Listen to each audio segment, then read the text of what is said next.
안녕하십니까. 저는 순천향대학교 김용학 교수입니다.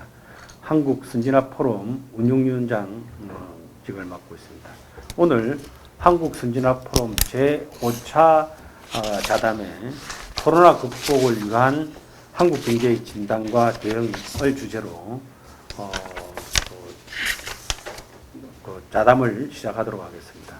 오늘 자담은 지금 코로나19로 인해서 경제위기 현상이 심각하게 전개되고 있는 상황 하에서 내년도 2021년 세계경제 및 한국경제에 대해서 전망을 하고 정부의 경제위기 대응 정책에 대한 평가와 함께 경제위기 극복을 위한 정책까지와 다각적으로 모색하고 결국 장기적으로 한국경제 지속가능성 제고를 위한 대응 방안을 검토하는 데 있습니다. 오늘 자담회 패널로 참석하신 세 분을 소개시키도록 하겠습니다.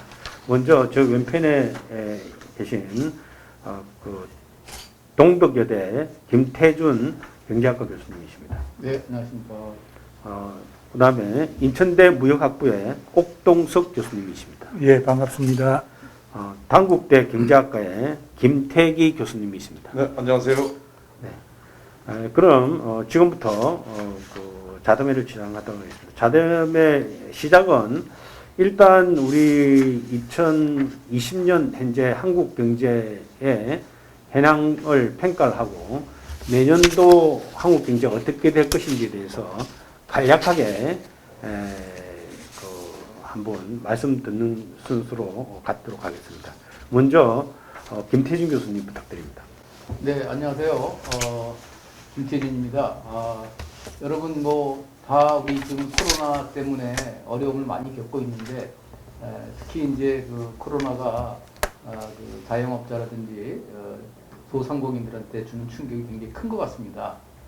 근데 이 코로나라는 지금 이 상황이 우리 힘만으로는 극복하기도 쉽지 않은 데다가 또 다른 나라에서는 굉장히 그 코로나가 우리보다 더 심한 그런 상황이라서 이제 우리 경제가 물론 이제 그동안 코로나를 어느 정도 방역을 좀 다른 나라보다 잘했기 때문에 그 경제의 그 침체 그 정도가 다른 나라보다는 조금 이제 중국을 제외하고서는 상당히 OECD 국가 중에서는 좀 나은 그런 상황인데 최근에 와서 그 상황이 굉장히 급변하는 그런 급반전하는 상태가 벌어지고 있어서요.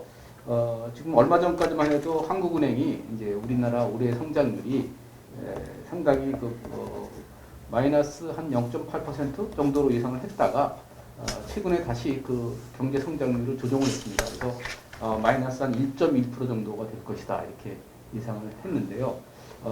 이런 그 올해 예상이 이제 내년이 되면 이제 코로나가 이제 백신도 이제 개발이 되고 또 접종을 하다 보면 선진국을 위시해서 점점 이제 경제 상황이 나아지면 우리나라도 이제 올해에 백신을 확보를 못했기 때문에 우리나라 같은 경우에는 아마도 내년 하반기쯤에 이제 백신을 접종하게 되고 코로나의 그런 그 감염 위험으로부터 어느 정도 벗어날 수 있기 때문에 조금 우리나라의 그 감염에 대한 문제는 다른 나라보다 늦어질지 모르겠지만 일단 선진국의 경제가 어느 정도 이게 정상으로 되돌아가면서 수출 위주의 우리나라 경제도 이제 반등해서 또 올해 너무나도 이제 마이너스 성장을 했기 때문에 그 기저 효과도 있고 해서 내년에는 한 2.2%에서 3.0% 정도를 이렇게 전망하고 있습니다. 그래서 이렇게 돼주면 상당히 참 좋겠는데 저는 그런 면에서는 어느 정도 가능하다고 봅니다. 왜냐하면 백신이라는 것이 가면 기본적인 효과가 있기 때문에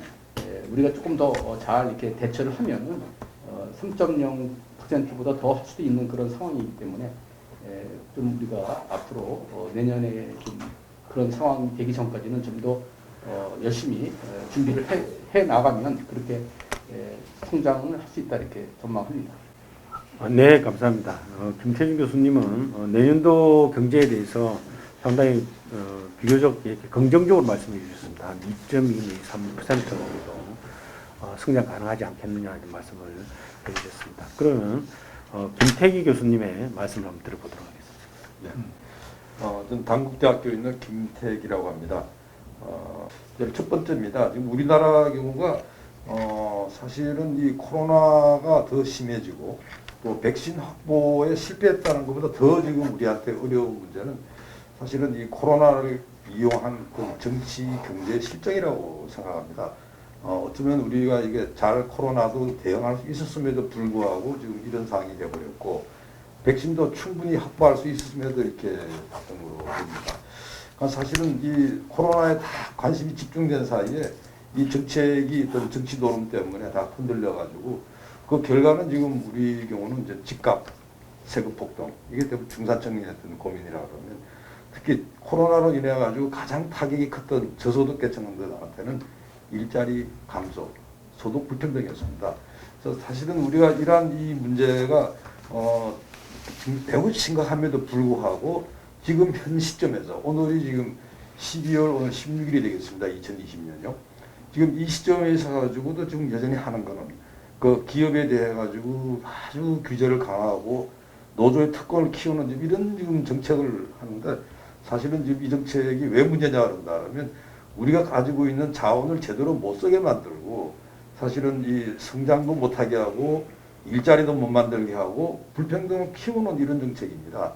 게다가 사실은 국민들이 낸 세금을 헛돈 쓰게 만드는 이런 정책이기 때문에 이제 문제라고 생각이 됩니다. 그래서 우리나라 이 코로나 대책의 핵심은요, 다른 나라랑 큰 차이입니다. 이 정부 재정 지원해가지고 코로나 다 뭐 경제를 막겠다 그러는데 사실은 그게 지금 우리는 무심코 지나가고 있는데 굉장히 우리가 지금 뭔가 오해를 하고 있습니다. 그러니까 예를 들어가지고 코로나의 재난지원금을 경기부양으로 쓴 나라는 없습니다. 그러니까 미국의 이야기를 하는데요. 미국은 경기부양이 일환으로 재난지원금을 주질 않았습니다. 우리는 지금 뭐 재난지원금 주면서 마치 선심 쓰듯이 경기도 키우고 그리고 뭐 이 모든 거 다 하는 만병통치처럼 했는데요. 결과적으로는 지금 어느 것도 못 잡았습니다. 사실은 재난은 재난대로 더 심해지고 경기는 경기대로 안 되고 그리고 이러한 분위기가 어디게 이어졌냐 한다면 급기야 뭐 기본소득이 나오고 그다음에 전국민 고용보험 문제 나와가지고 거의 어떻게 보면 이 좌파 포퓰리즘이 아주 판을 치는 이런 나라가 되는 거죠. 그래서 사실은 이제 금년도 경제 성장에 대해 가지고 사실은 뭐 한국은행 자체가 제가 볼 때는 굉장히 어떻게 보면 아주 너무 소극적이라고 생각해요. 뭐 정부는 사실은 너무 대통령한테 아주 딱 붙들려 있지만 한국은행도 독립성을 줬으면 그렇게 하면 안 된다 생각합니다. 근데 뭐 어쨌든 간에 지금 마이너스 1.2% 오르는데 지금 코로나가 재유행하고 최근에 예를 들어가지고 여러 가지 지금 악화되는 이런 사정을 본다면 금년도 경제 성장 제가 볼 때는 마이너스 2%도 쉽지 않다. 특히 제가 볼 때는 이 정부의 어떤 이 재정 지원 부분만 빼버린다면 실제로 순수한 이 경제 성장 부분은 마이너스 2% 어렵다고 이렇게 봅니다. 그러니까 문제는 지금 국민들이 아니 그러면 주가가 왜 이렇게 뛰고 좋아요? 또 대통령께서는 뭐 주가 3천 이야기를 하는데 굉장히 우리 지금 착각하고 있는 거죠. 사실은 반도체나 2차전지 이런 부분들은요. 사실 첨단 제조 대기업은 맞습니다. 근데 이게 정말로 적폐로 물리면서 그 사이에 우리가 이게 축적된 이 나름대로 체력이 있기 때문에 이거 끌고 나가는 거고요. 나머지 부분들은 전부 다 지금 적자입니다. 사실은 지금 뭐 국가산업공단 이런 데 같은 경우는 이미 존폐 위기가 있고 이미 중소제조업 부분들은 어떻게 본다라면 거의 막 회사는 그냥 멀쩡하게 보이지만 내부적으로는 돌아가지 못하는 이런 상황입니다. 그래서 결국은 지금 우리 경제는 전체적으로 침체가면서 양극화되는 이런 모습을 보인다고 보입니다. 자, 그래서 이 코로나 대책이 그러면 다른 나라는 어떻게 되느냐 이야기를 간단히 드리도록 하겠습니다. 우선 우리나라는 코로나 대책 나왔을 때마다 아, 대한민국은 코로나 방역 잘했어. 정말 과연 그럴까요? 그러니까 예를 들어가지고 대만은 어떤가요? 중국은 어떤가요? 그러니까 사실은 OECD 비교를 하는데요. OECD 비교하면 안 됩니다. 사실 지금 미국 경우는요. 코로나 사망자가 30만 명이 넘습니다. 어떻게 그런 나라랑 우리가 똑같이 비교를 하죠? 어떻게 유럽과 똑같이 비교를 합니까? 그러니까 적어도 코로나 방역에 성공했던 나라라면 대충 뽑히는 나라가 있어요. 그게 예를 들어 대만, 중국, 뭐 베트남 이렇게 그런 나라 비교해야 됩니다. 저 나라는 다 사람들이 죽어가는데 그 나라들이랑 비교한다고 하는 거는 그건 잘못된 거죠. 자, 그래서 한번 볼까요? 일단 대만을 한번 보도록 하겠습니다. 우선 대만은 어떻게 되냐는 다면 우리랑 많이 달라요. 대만은 기본적으로 이 민주주의라고 하는 가치를 지키면서 그러니까 뭐 정부가 시장을 통제하는 그런 건 별로 없습니다. 말 그대로 이게 민주주의의 어떤 원리에 따라 가지고 지킨 그런 나라예요. 그러니까 얘네들은 어떻게 했냐면 얘네들 우리랑 똑같습니다. 과거 얘네들은 사스도 있었고 메르스도 있었는데 그 방역 경험 살려가지고 처음부터 열려가지고 입국 통제해버렸습니다. 그러니까 코로나가 더 확산이 안 된 거예요. 그러니까 우리는 입국 통제 처음에 안 왔지 않습니까? 그러니까 사실은 이러한 부분들 경우가 이제 대만이 방역 문제 성공을 하다 보니까 뭐 경제 부분에 있어 가지고 날개를 달기 시작하는데 그럼 얘들은 경기 부양 어떻게 했냐? 우리처럼 재난정부 준 게 아니에요. 그러니까 얘네들도 똑같습니다. 사실은 취약계층도 어려웠습니다. 근데 얘네들이 풀었던 거는 재난지원금 정부가 줘가지고 소비를 일으켜서 성장을 했던 게 아니고 얘네들은 결국 중소기업들 수출하고 이거 가지고 돌아가는 겁니다. 사실은 다른 나라 문 닫은 사이에 대만은 공장이 돌아가니까 수출이 잘 될 수밖에요. 그래서 사실은요, 대만의 경제 성장률이 지금 금년도에 2.5%입니다. 그러니까 중국보다 앞선다는 거죠. 그러니까 29년 만에 중국을 앞서는 대만의 경제 성장률이 나오는 거예요. 그 다음에 이제 중국 말씀을 드리겠습니다. 우선 이게 중국 경우는 기본적으로 뭐 코로나 발원지고 굉장히 살벌한 그런 나라죠. 근데 불구하고 경제 성장률 한 2% 정도로 이렇게 지금 된 거고, 사실은 이 부분도 뭐 이 대만과 비슷한데, 가장 핵심은 이겁니다. 이 중국 경우도 굉장히 어떻게 보면 산업을 키우고 이런 쪽으로 이렇게 성장을 해가지고 이게 극복을 했는데, 단지 문제는 뭐냐 하면 중국 경우는 사실은 국가 통제를 통해 가지고 이렇게 하다 보니까 현재 경제 성장이 지속 가능하냐에 대한 문제가 남는다는 거고요. 특히 예를 들어 가지고 이 공산당이 쥐고 있는 이런 이 지방정부 부채 같은 경우는 굉장히 심각한 상황이라는 겁니다. 그 다음에 미국이랑 이 부분은 나중에 다시 조금 더 말씀드리도록 하겠습니다. 네, 그러면 이제 옥동석 교수님 부탁드립니다. 예, 인천대학교 옥동석입니다. 뭐 사회자께서 질문하신 바와 같이 앞으로 경기 동향에 대한 설명을 먼저 답변을 드리도록 하겠는데요. 제가 전반적인 거시경제 지표에 대해서 뭐 구체적으로 파악하고 있고 그런 부분들을 자세히 팔로우업을 하고 있는 뭐 그런 전공이 아니다 보니 뭐 구체적인 수치를 언급하기는 어렵겠습니다만은 전반적인 우리가 코로나 위기에 대한 대응을 봤을 때 사실 OECD 국가들과 전반적으로 비교하면은 나름대로 저는 뭐 우리나라 방역이 선방을 했고 또 GDP 성장률의 측면에서 봤을 때도 객관적인 데이터 나온 것을 보면은 우리가 그렇게 나빴던 건 아니고 오히려 성장률 측면에서는 상당히 좋은 성과가 있었다고 봐집니다. 또 그리고 경제 전반에 대한 봉쇄 조치도 없었다는 점도 뭐 긍정적으로 평가해야 되지 않겠는가 그렇게 생각을 하고 있습니다. 다만 이제 앞으로도 잘 할 수 있을 것인가? 최근에 이제 우리가 영국과 미국에서는 이제 백신을 조기에 확보해서 이제 이 코로나를 이 바이러스 극복을 하기 위한 조치에 발빠르게 대응을 하고 있는데 우리가 이런 부분에서 이제 늦어지고 있다는 거 최근에 언론 보도를 보면은 내년 하반기 정도 되어야만이 백신을 전 국민들에게 넣을 수 있는지 없는지 그것도 좀 불분명하지만 하여간 그런 상황으로 봐집니다. 그러면은 그에 따른 경제적인 충격은 또 그리고 이제 영국, 미국 등 백신을 확보한 그런 나라들의 경우에는 이미 자국 중심주의로 먼저 경제를 운영할 것은 뻔한 사실이고 그러다 보면은 우리가 대외적인 경제 여건에서의 다른 나라의 이 경제 극복, 위기 극복에 따른 효과도 그렇게 많이 입을 것 같지도 않고 또 우리가 대내적으로도 계속 이런 조치를 유지해야 될 수밖에 없는 거 아닌가 뭐 그런 생각을 하게 됩니다. 다만 이제 저는 이제 재정 쪽을 이렇게 계속 보다 보면은 느끼는 거지만 현재까지는 우리나라 재정이 건전하다는 인식이 많고 그러다 보니 재정의 투입이 계속될 수밖에 없는 또 그리고 그런 투입을 전혀 두려워하지 않는 그런 형태의 경제 운용을 할 것이기 때문에 총수요 측면에서도 나름대로 뭐 선방을 하리라고는 봐집니다.